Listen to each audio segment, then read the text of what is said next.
Ay,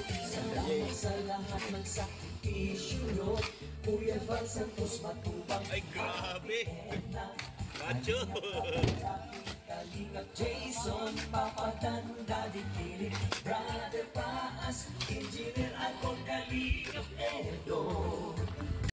Jubilito TV Official. Okay, so yun. Inyo, what's up mga kabagis? This is Jubilito TV Official at eto na naman po muli ang isang edisyon ng ating reaction video mga kalingap at kabagis, no? Pero bago po lahat, syempre po, mega love shoutout po muna kay Kuya Val Santos Matubang, kay Ate Edna Vlogs, kay Kalingap Rab, Kalingap Netizens, Kalingap Subscribers, Kalingap Supporters, Kalingap Partners, Kalingap Reactors, Team Bios, Team Karepa, Team Watchers, Team Strikers. Ayan po. Mega love shoutout po sa inyong lahat. So ito na nga mga kalingap at kabagis, no? For today's reaction video, gawalan po natin ng reaksyon at muli po pagbibigay ng ating personal opinion, no? Point of view regarding po dito sa pabahay po, no? Yan. Pabahay program ni Kuya Val Santos Matubang kay Papa Franz, no? So mga ilang araw na rin po ang nakakaraan at talagang tuloy-tuloy, no? Mga kalingap at kabagis ang paggawa, no? Bakbakan talaga at talagang parang minamadali, no? Para po matirahan na, no? Mga kalingap at kabagis, ito pong pabahay program or yung pabahay po ni Kuya Val dito po sa isa sa mga pinakamatagal ng kasakasama, no? Ni Kuya Val sa Team Kalingap. Yan po si Papa Franz. Ayan. Nung nagraradyo pa si Kuya Val, although nagraradyo pa rin naman po siya, ngayon, dun sa old station niya, ito pong si Papa Franz ay kasakasama na ni Kuya Val. At sa lahat po ng advertisement, no, na ipiniplay or napapanood po natin na sa channel po ni Kuya Val Santos Matubang, sa VSM Kalingap Kape, sa singing contest, so marami pa. Ang naririnig po nating boses doon ay kay Papa Franz. So, kung meron mang boses, no, kung meron mang pangalawang boses na tumutulong para lalong makilala at lalong mapaganda ang mga video upload ng isang Val Santos Matubang, ay boses po iyon ni Papa Franz. So, dahil nga po doon mga kalingap at kabagis, alam naman po natin, no, yung istorya po ni Papa Franz, no, na talagang hanggang ngayon ay wala po siyang sariling bahay at nakikituluyan lamang po at may mga mangilan-ngilan na rin po siyang mga tinuluyan na bahay, no? Parang naging lumalabas na caretaker, no? May mga butihing sponsor ang Kalingap na nagpatuloy, pero eventually po ay alam nyo, syempre yung layo ng lugar at alam naman din natin itong mga nakaraan po ay pumapasok na po siya kay Kalingap Rab bilang staff, no? Pero unfortunately, dahil po sa kanyang karamdaman, mga kalingap at kabagis, ay talagang ang hirap pong balansehin ang personal na buhay at ang kanyang trabaho, lalong-lalo na po pag yung kalusugan na po ang pinag-uusapan. At natutuwa lang ako, no, napansin ko lang po mga kalingap at kabagis, no, kasi po dito po sa ipinapagawang bahay ni Kuya Val Santos Matubang ay nabuhay po, no, ang bayanihan sa Team Kalingap, no? At dito po sa bayanihan na ito ay ang naging number one, no, or talagang isa sa mga dominanteng grupo na tumulong sa bayanihan na ito sa pabahay ni Papa Franz ay yung grupo po ni Kuya Brooks, yung Team Brooks, mga kalingap at kabagis, no. Although nakikita po natin sila Birador, sila Kuya Mel, di ba? Kasi kung yan BSM boys yung mga yan, no. So bukod doon sa Team Brooks ay yung presensya po ng BSM boys ay nandun din po sa bayanihan na yon, mga kalingap at kabagis, no. Kumbaga tumutulong na walang kapalit, di ba? Tumutulong na walang pasahod.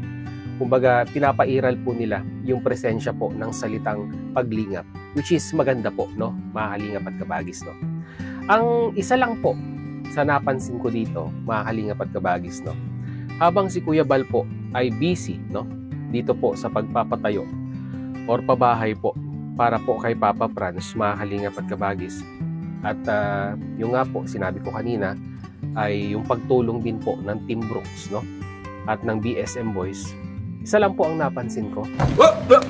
Here I come. Oh, here I come. Oh. So, hindi naman sa in negative aspect, mga Kalingap at Kabagis. Pero, yung mga Kalingap partners, no, na naka-station po dyan sa Daet, no, ay nowhere to be found, mga Kalingap at Kabagis. Yeah, boy. Dito po sa bayanihan, sa pabahay po ni Papa Franz. Yun lang naman po ang napansin ko. Sino-sino sila, mga Kalingap at Kabagis? Well, hindi ko na po papangalanan. Mahirap naman po magpangalan, di ba? Mga Kalingap at Kabagis, dahil hindi naman po natin alam ang kadahilanan kung bakit hindi po sila nakakasama, no? Pero ang ganang sa akin lang, mga Kalingap at Kabagis, no? Para po sa essence ng salitang paglingap, lalong-lalo na yung founder po, no? Yung founder po ng Kalingap, ang nag-i-initiate, di ba? Ay bakit wala tayong napapansing ibang Kalingap partners doon po sa pabahay ni Papa Franz, no? 'Di ba? Ang madalas po nating nakikita ay ang BSM Boys at ang Team Brooks. Si Kuya Brooks, sila Red Noveno, sila Rhea Olarte, sila Lorne TV, no? Tapos sila Birador, andiyan pa nga yung kapatid ni Kuya Bal Santos Matubang na si Kalingap Macau. 'Di ba? Si Kuya Mel. Sila po yung halos nakikita natin, no? Ito na nga lang halos ang naiko-content ni Kuya Bal Santos Matubang dahil parang ubos na, no? Nauubos na yung kanyang araw dito po sa pabahay ni Papa Franz, no? Which is naiintindihan ko naman po, no? Na talagang deserving din naman ni Papa Franz na sa tinagal-tagal po ng panahon ay ngayon po, no? Napabahayan na, no? Napabahayan na po ng Team Kalingap. Pero kagaya nga po na sinabi ko, mga Kalingap at Kabagis, no, ay nasaan kaya? 'Di ba? Ano po kaya ang mga kadahilanan ng ibang Kalingap partners kung bakit hindi po sila, sabihin na nating nakakapag-share, no, ng kanilang pagtulong by means of bayanihan nga po dito po sa pabahay ni Papa Franz, 'di ba? Marami sila diyan, mga Kalingap at Kabagis, no. Maraming mga ibang Kalingap partners po ang nandiyan sa Daet. Pero yun lang po ang aking katanungan dito. Nowhere to be found at wala po akong napansin, no? Sa mga video upload ni Kuya Bal Santos Matubang, no? Correct me if I'm wrong na lang kung meron po, di ba? Yun lang naman po ang napansin ko dito, mga Kalingap at Kabagis. Di ba? Kumbaga parang initiate na natin yun, di ba? Pagkukusa na natin yun na, ay, si Kuya Bal may pabayanihan sa pabahay ni Papa Franz. Maano man lang sigurong sumilip, di ba? Oh, present, Kuya Bal. Andito po ako, 'di ba? Umawak ng pala, 'di ba? Kahit mga 2 o 3 minuto lang. Okay na siguro 'yon, 'di ba? At least, 'di ba?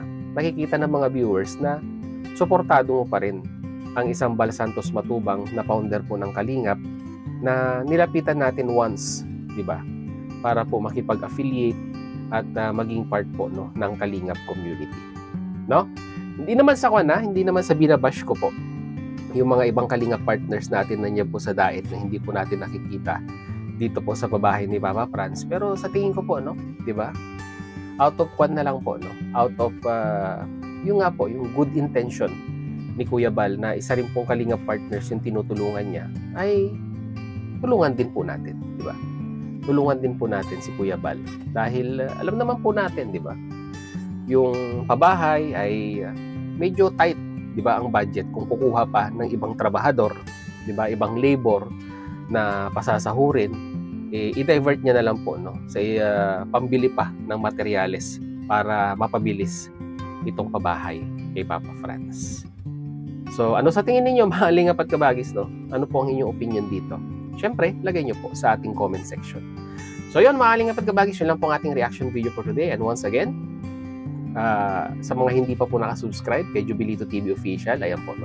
Subscribe nyo na po, mga Kalingap at Kabagis. Ayan. At kung nagustuhan nyo po ang ating reaction video for today, syempre po isama nyo na rin po ang like button. Ayan. Malaking tulong po sa aming mga content creator yan, mga Kalingap at Kabagis. So yun, muli maraming salamat, mga Kalingap at Kabagis, dahil hanggang sa dulo po ng ating reaction video ngayong araw na ito ay nasamahan nyo po muli si Jubilito TV Official. At muli po, nagpapaalala po ang inyong host. Sa mga hindi pa po nakasubscribe sa channel po ni Kuya Bal Santos Matubang at Edna Vlogs at Kalingap Lab, ayan po, supportahan natin, no, ang kanilang mga YouTube channel. And at the same time, muli po naglalambing din po ang inyong host. Sa mga hindi pa po nakasubscribe sa channel po ng Jubilito TV Official, ay pakihit naman po ang subscribe button at ang notification bell para maging updated po kayo sa mga darating nating reaction videos. So hanggang dito na lang mga kalingap at kabagis. No? So once again, this is Jubilito TV Official. Proud member po no, ng Team Koos at ng Team Bios. As I always say mga kalingap at kabagis, peace, God first. God bless po. Bye-bye! Bintana ang pagod at hirap sa pagkalinga sa tuwa. Si Lola Damian ay napapainda.